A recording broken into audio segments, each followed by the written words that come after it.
बिस्मिल्लाहिर्रहमानिर्रहीम। अस्सलाम वालेकुम वरहमतुल्लाहि वबरकातुहू। मेरे प्यारे भाइयों और मेरी बहनों, जब हर रास्ता बंद हो जाए तो आप मायूस ना हों, बल्कि ये एक आयत और एक सूरत पढ़ लें। इस वजीफ़े को पढ़ने के बाद आप ख़ुद अल्लाह की मदद को आते देखेंगे। आज के इस वीडियो में आपको एक ऐसा वजीफ़ा बताया जाएगा और जब आप इस वजीफ़े को शुरू ही करेंगे तो इंशाअल्लाह ताला आपकी बड़ी से बड़ी मुश्किल दूर फरमा देगा। तमाम दोस्तों से, बहन भाइयों से गुजारिश है कि वीडियो को मुकम्मल देखिएगा मेरे भाइयों और मेरी बहनों, और आपके बड़े बड़े गम ख़त्म फरमा देगा। बड़ी बड़ी बीमारियां और जादू जिन्नात से आपकी हिफाजत फरमाएगा। ये कुरान पाक की एक आयत है और ये कितनी बरकत वाली आयत है। तकरीबन कुरान की हर सूरत से पहले ये आयत पढ़ी जाती है। जब ये आयत नाजिल हुई तो अल्लाह ताला ने अपनी इज़्ज़त की कसम उठाकर फरमाया कि जो बंदा भी किसी काम को शुरू करने से पहले इस आयत को पढ़ेगा, मैं उसके काम में उसकी मदद ज़रूर फरमाऊँगा और इसे बरकत ज़रूर अता फरमाऊँगा। अल्लाहु अकबर, ये हदीस का मफ़हूम है। मेरे भाइयों और मेरी बहनों, वो कुरान पाक की बरकतों वाली, रहमतों वाली आयत है। बस ये आयत करना आपने ऐसे है, आपने सारा दिन बिस्मिल्लाहिर्रहमानिर्रहीम पढ़ते रहना है और उसके साथ आपने 11 मरतबा सूरह कौसर पढ़नी है। किसी भी नमाज के बाद आप ये अमल कर सकते हैं और पढ़ने के बाद फिर अल्लाह ताला से दुआ करनी है। आपने ये वजीफ़ा 2 दिन करना है। तीसरे दिन आपको अल्लाह की मदद पहुंच जाएगी। फिर इस आयत को पढ़ना शुरू कर देना है। इस आयत में 2 अल्लाह ताला के ऐसे सिफाती नाम हैं, या रहमान और या रहीम। जो बंदा इनको पढ़ता है अल्लाह की रहमत को जोश आता है, फिर उस बंदे की बड़ी से बड़ी दुआएं कबूल हो जाती हैं और इसके बड़े बड़े गम अल्लाह ताला दूर फरमा देता है।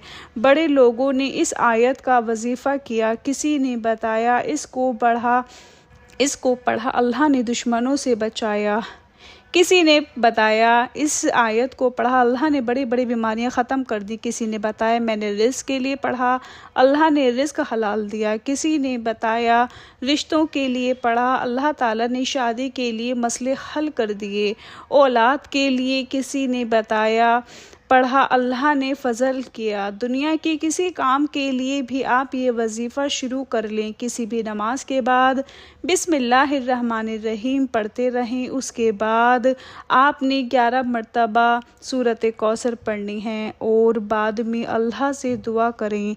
ये वजीफ़ा आपने 2 दिन करना है। आप हैरान रह जाएंगे, अल्लाह ताला आपके हर काम को आसान कर देगा और आपकी दुआओं को पूरा फरमा देगा। ज़रूर पढ़िएगा।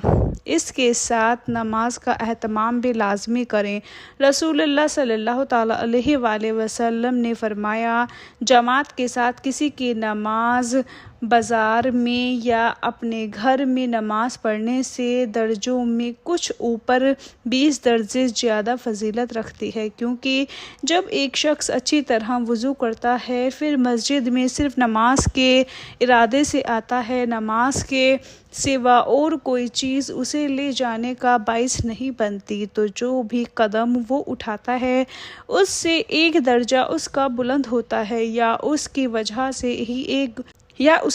से ही एक गुनाह उसका माफ़ होता है। और जब तक एक शख्स अपने मुसल्ले पर बैठा रहता है, जब फिर उसने नमाज पढ़ी है तो फरिश्ते बराबर उसके लिए रहमत की दुआएं यूं करते रहते हैं, ए अल्लाह इस पर अपनी रहमत नाजिल फरमा, ए अल्लाह इस पर रहम फरमा। ये उस वक्त तक होता रहता है जब तक वो वज़ू तोड़कर फरिश्तों को तकलीफ़ ना पहुँचाए। जितनी देर तक भी आदमी नमाज की वजह से रुका रहता है वो सब नमाज ही में शुमार होता है। रसूल करीम सल्लल्लाहु अलैहि वसल्लम ने फरमाया, अगर लोगों को मालूम होता कि आज़ान और सफ़ अव्वल में कितना सवाब है और फिर उन्हें इसके हासिल करने के लिए कुरानदाजी करनी पड़ती तो वो कुरानदाजी भी करते।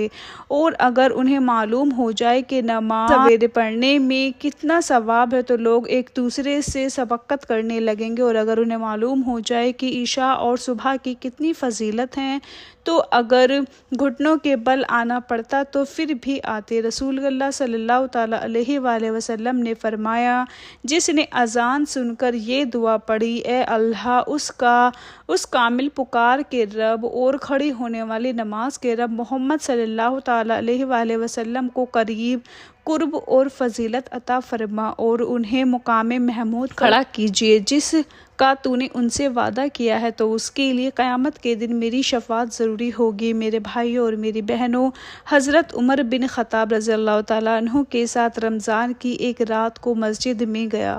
سب لوگ متفکر اور منتشر تھے، کوئی اکیلا نماز پڑھ رہا تھا اور کچھ کسی کے پیچھے کھڑے ہوئے تھے۔ اس پر عمر رضی اللہ تعالیٰ عنہ نے فرمایا، میرا خیال ہے کہ اگر میں تمام لوگوں کو ایک قاری کے پیچھے جمع کر دوں تو زیادہ اچھا ہوگا۔ چنانچہ آپ نے یہی ٹھان کر ابن قیب رضی اللہ تعالیٰ عنہ کو ان کا امام بنا دیا۔ پھر ایک رات جو میں ان کے ساتھ نکلا تو دیکھا کہ لوگ اپنے امام کے پیچھے نماز تراویح پڑھ رہے ہیں۔ حضرت عمر رضی اللہ تعالیٰ عنہ نے فرمایا، یہ نیا طریقہ بہتر اور مناسب ہے، اور رات کا وہ حصہ جس میں یہ لوگ سو جاتے ہیں اس حصے سے بہتر اور افضل ہے جس میں یہ نماز پڑھتے ہیں۔ آپ کی مراد رات کے آخری حصے کی فضیلت سے تھی، کیونکہ لوگ یہ نماز رات کے شروع ہی میں پڑھ لیتے تھے۔ دعا ہے کہ اللہ تعالیٰ میرا سنانا اور آپ کا سننا اپنی بارگاہ الہی میں قبول اور منظور فرمائے، آمین ثم آمین۔ اپنا بہت سارا خیال رکھیں، اپنے دعاؤں میں یاد رکھیں، 5 وقت نماز پڑھیں۔ اللہ حافظ۔